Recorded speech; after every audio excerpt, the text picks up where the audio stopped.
जय श्री गणेश। नमस्कार, मैं आचार्य संजय द्विवेदी। मेरे समस्त प्रबुद्ध दर्शकों का मेरे चैनल पर हार्दिक स्वागत है।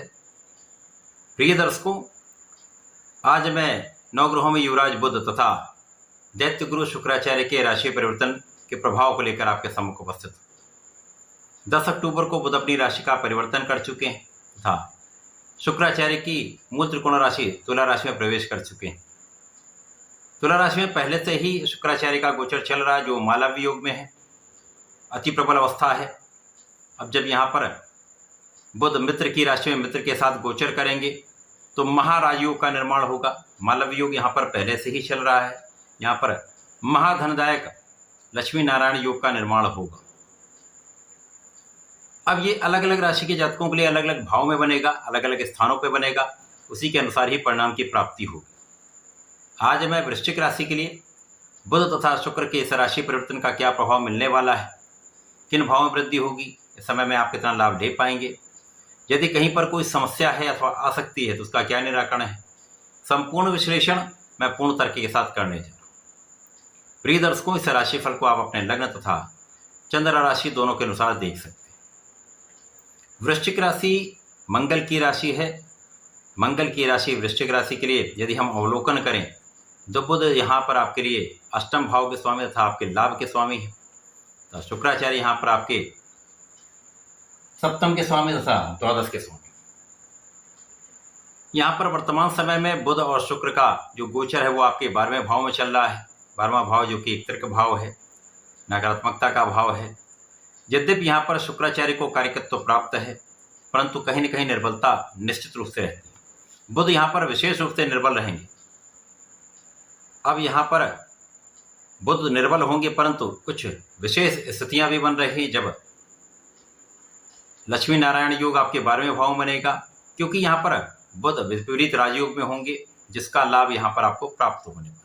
लाभ का स्वामी 12वें भाव में होगा, परंतु विपरीत राजयोग में होकर आपको विपरीत परिस्थितियों में भी लाभ प्रदान करने वाले हैं। यद्यपि इस समय में कुछ मौसम के रोग हो सकते हैं, स्किन से संबंधित कुछ डिसऑर्डर्स हो सकते हैं, पेट से संबंधित कुछ समस्याएं हो सकती हैं, तो यहाँ पर आपको इन चीज़ों पर ध्यान देना होगा। लापरवाही नहीं करनी, अपने खाने पीने पर ध्यान देना होगा, अपने फिटनेस पर ध्यान देना होगा। इस समय में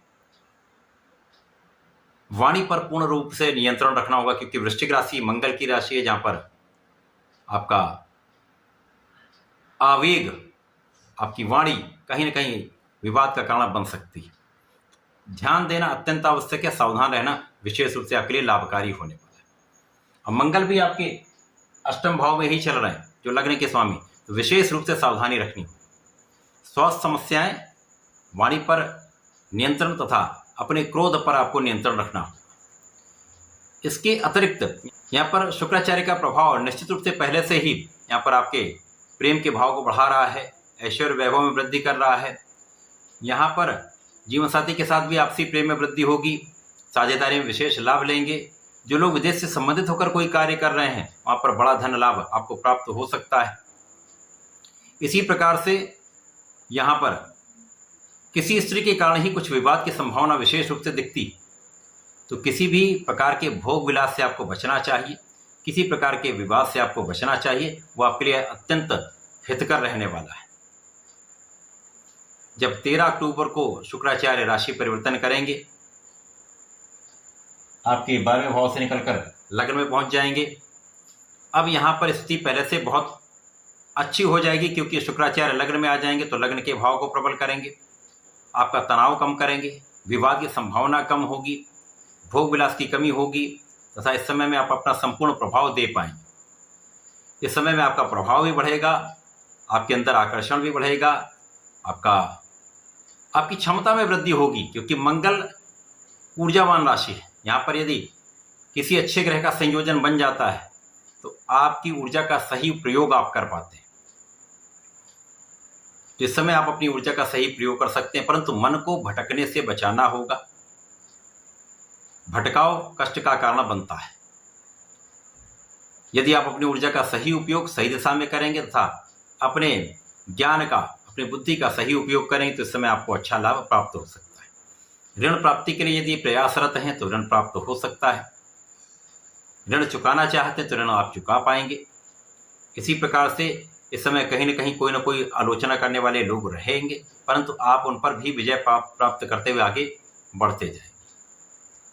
शुक्राचार्य यहाँ पर आपके 12वें भाव के स्वामी होकर लग्न में होंगे।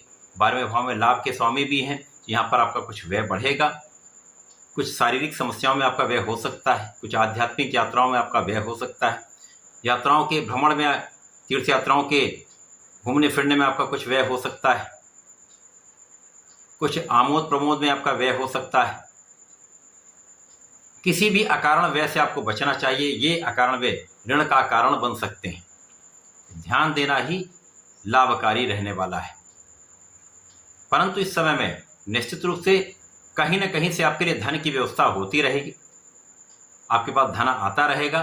तो व्यय और लाभ में, व्यय और आय में संतुलन बना सकते हैं आप।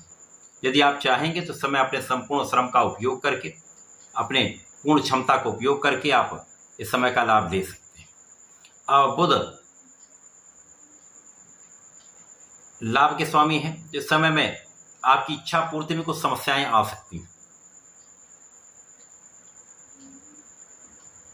इच्छा पूर्ति में आपको बहुत प्रयास करना पड़ेगा, बहुत लगना पड़ेगा, अथक प्रयास करना पड़ेगा, परंतु कहीं न कहीं से आपकी इच्छा पूर्ति की व्यवस्था भी होगी। यहाँ पर यदि आप संपूर्ण प्रयास करते तो अचानक ही कुछ ऐसे योग बन जाएंगे जो आपको अपने कार्य में सिद्धि प्रदान कर सकते हैं, कार्य को सिद्ध कर सकते हैं। तो ये समय कुछ चीज़ों का विशेष आपको ध्यान रखना होगा, सावधान रहना होगा। बुध शुक्र का ये परिवर्तन कुछ लाभ भी दे रहा है, परंतु बहुत कुछ सावधानी रखने की आवश्यकता होगी। इस समय में आपको नियमित रूप से भगवान गणपति की आराधना करनी चाहिए। प्रतिदिन संकट नाशन गणेश स्तोत्रम का पाठ सुबह तथा संध्या समय करना चाहिए। प्रत्येक मंगलवार को भगवान संकट मोचन के दर्शन करें, उनके चरणों से टीका अपने मस्तक पर लगाएं। ओम हम हनुमताय नमः का 27 बार जप करके आप कार्य पर निकलें, आपके कार्य भी सिद्ध होंगे, समस्याओं से आप बचेंगे, विरोधियों से, शत्रुओं से, कष्टों से समस्त सुरक्षा आपकी यहाँ पर होने वाली। तो इस समय का संपूर्ण उपयोग करके आप लाभ ले सकते हैं। तो ऐसा करके इसका लाभ लें। धन्यवाद, नमस्कार।